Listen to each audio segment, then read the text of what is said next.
السلام عليكم ورحمة الله وبركاته. الحسد، وربنا يكفيكم شر الحسد وشر العين، ويا رب يا رب يحميكم ويحفظكم ويحفظ أولادكم جميعا إن شاء الله، ويحفظ بيوتكم كلكم من الحسد. الحسد موجود ومذكور في القرآن، وطبعا كلنا مسلمين بيه، وللأسف كتير جدا جدا جدا اليومين دول في حياتنا الحسد والحقد والغل والسلوكيات والحاجات الوحشة دي اللي احنا يعني كان نفسنا ان هي تختفي تماما وانها ما تبقاش موجودة في حياتنا، لكن للأسف هي عمالة بتزيد.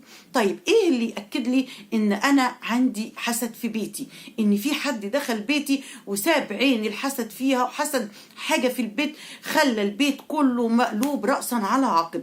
اللي يأكد لي ان اللي بيحصل لي في بيتي ده انا وزوجي واولادي ده حسد، وازاي اعالجه. طبعا العلاج ده معروف بسورة البقرة، ده يعني حاجة مسلم بيها، لكن احنا نتكلم النهاردة في الأعراض اللي تبين إن كانت عليكي انتي أو في بيتك إن انتي محسودة، والبيت بتاعك ده كله كده على بعضه محسود، ولازم تتصرفي ولازم تشغلي سورة البقرة على طول، وتجيبي شيوخ كمان، او انت تقرأي الرقية الشرعية في بيتك وتحافظي على بيتك. ويا جماعة دايما دايما بقى اليومين دول والفترة الجاية دي بقى، عشان الحياة فعلا بقت وحشة جدا جدا، نحافظ نداري، فعلا داري على شمعتك تقيد والله، واستعينوا على قضاء حوائجكم بالكتمان. اي حاجة ناويين تعملوها خبوا، ما تقولوش وما تظهروش. طيب نقول الأعراض او الحاجات اللي ممكن تظهر لك تأكد لك ان انت محسودة وبيتك كله محسود. قبل كده ما نتكلم ندوس لايك للفيديو يا جماعة، واللي بيشوفني لأول مرة أنا حسناء صادق، أهلا بكم في قناتي المتواضعة الجميلة البيت الصغير اللي لسه عاملينه، وشرف ليا اشتراككم. وعندي قناة تانية اسمها ميس حسناء ابني ابنك، اللي مش مشترك فيها يدخل برضو، دي قناة كبيرة، قناة تعليمية لكل الولاد. طيب اول حاجه ايه؟ اول حاجه اللي هي دايما الرغبه في العزله وعدم الخروج من البيت. دايما بتحس ان انت عايزه تقعدي كده لوحدك، او الحد اللي في البيت تاني برضو عايز، يعني زوجك او حد عايز يقعد عزله كده لوحده، يبقى البيت كله قاعد في مكان وانت عايزه تقعدي في مكان لوحدك.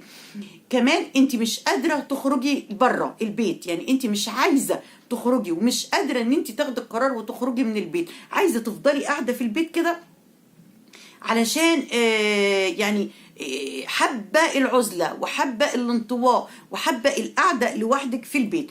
ايه تاني؟ دايما تحسي بحزن وضيق، حزن وضيق وعياط، ممكن توصل لعياط كمان.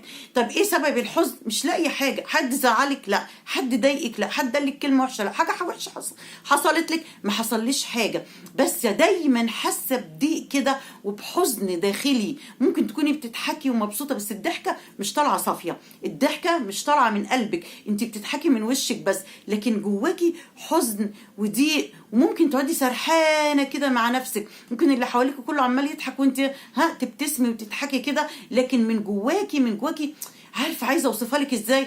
مقفوله. ان انا مريت بالحاجات دي، مقفوله، حزينه، ساكته، على طول عايزه تبقي ساكته. ايه تاني من الاعراض؟ التاخر الدراسي وعدم الرغبه في التعليم، سواء لو حد كبير بيتعلم او لو اطفال صغيرين عندك في المدرسة، تلاقي الولاد مش عايزين يذاكروا، ما عادش عندهم رغبة في التعليم.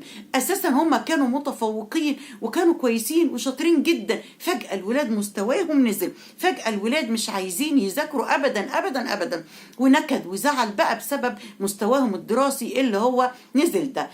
حاجة كمان ايه؟ ظهور حشرات كتيرة زيادة عن اللازم، كتيرة زيادة، زي النمل الكبير النمل الصغير، بس يكون زيادة عن اللازم، وانت عمالة تعالجي الموضوع وتستخدمي كذا طريقة وما فيش فايدة، تعرفي ان ده حسد على طول. ايه تاني يا جماعة؟ ان احنا الموبايل والمساحات بقى، الموبايل والمساحات. ايه تاني؟ الشجار والخناق مع زوجك على طول في كل وقت، يعني دايما بتتخانقوا على اتفه الاسباب، عمالين تتخانقوا، بالليل تتخانقوا، بالنهار تتخانقوا، من غير سبب تتخانقوا، بسبب تتخانقوا. كتر الخناق المش طبيعي ده هيخليكي فعلا تشكي ايه في ايه، يعني واحنا ايه في ايه، احنا ما كناش كده ابدا. تلاقيها حاجه طارئه جديده عليكي، الخناق والزعيق في كل وقت وفي كل لحظه، ده تعرفي ان في حسد موجود في البيت. ايه تاني؟ ممكن اشم روائح كريهه في البيت وانت منظفه وعامله زي الفل وبيتك زي الفل وريحته زي الفل، فجاه تلاقي ريحه كده طلعت، وتقعدي تلفي في الشقه حوالين نفسك، الريحه دي ما انتش عارفه الريحه دي سببها ايه ولا جايه منين. تاني حاجة كمان، حاجة غريبة بتحصل جدا وبتحصل مع معظمنا كمان، اختفاء النقود وظهورها، اختفاء الفلوس وظهورها. ان ممكن تكوني مثلا حاطة 50 جنيه في المكان ده وتروحي تجيبيها ما تلاقيهاش، تقعدي تدوري حوالين نفسك وتقولي يمكن حطيتها هنا يمكن حطيتها هنا، وفي الاخر تلاقيها في نفس المكان اللي انتي دورت عليه في اول مرة. وبتحصل يا جماعة فعلا، ولاحظوا نفسكم كده هتلاقوا الحته دي لو بتحصل معاكي يبقى انت محسوده. ايه تاني؟ ان انت ممكن يصدر منك ان انت يحصل منك افعال تتضايقي منها بعد كده ان انت عملتيها، يعني تمسكي تتعصبي فجأة على ابنك او بنتك تضربيهم، بعد كده تقولي انا عملت كده ليه؟ ترد على زوجك رد ما كانش ينفع ان انت ترديه، هو انا رديت عليه كده ليه؟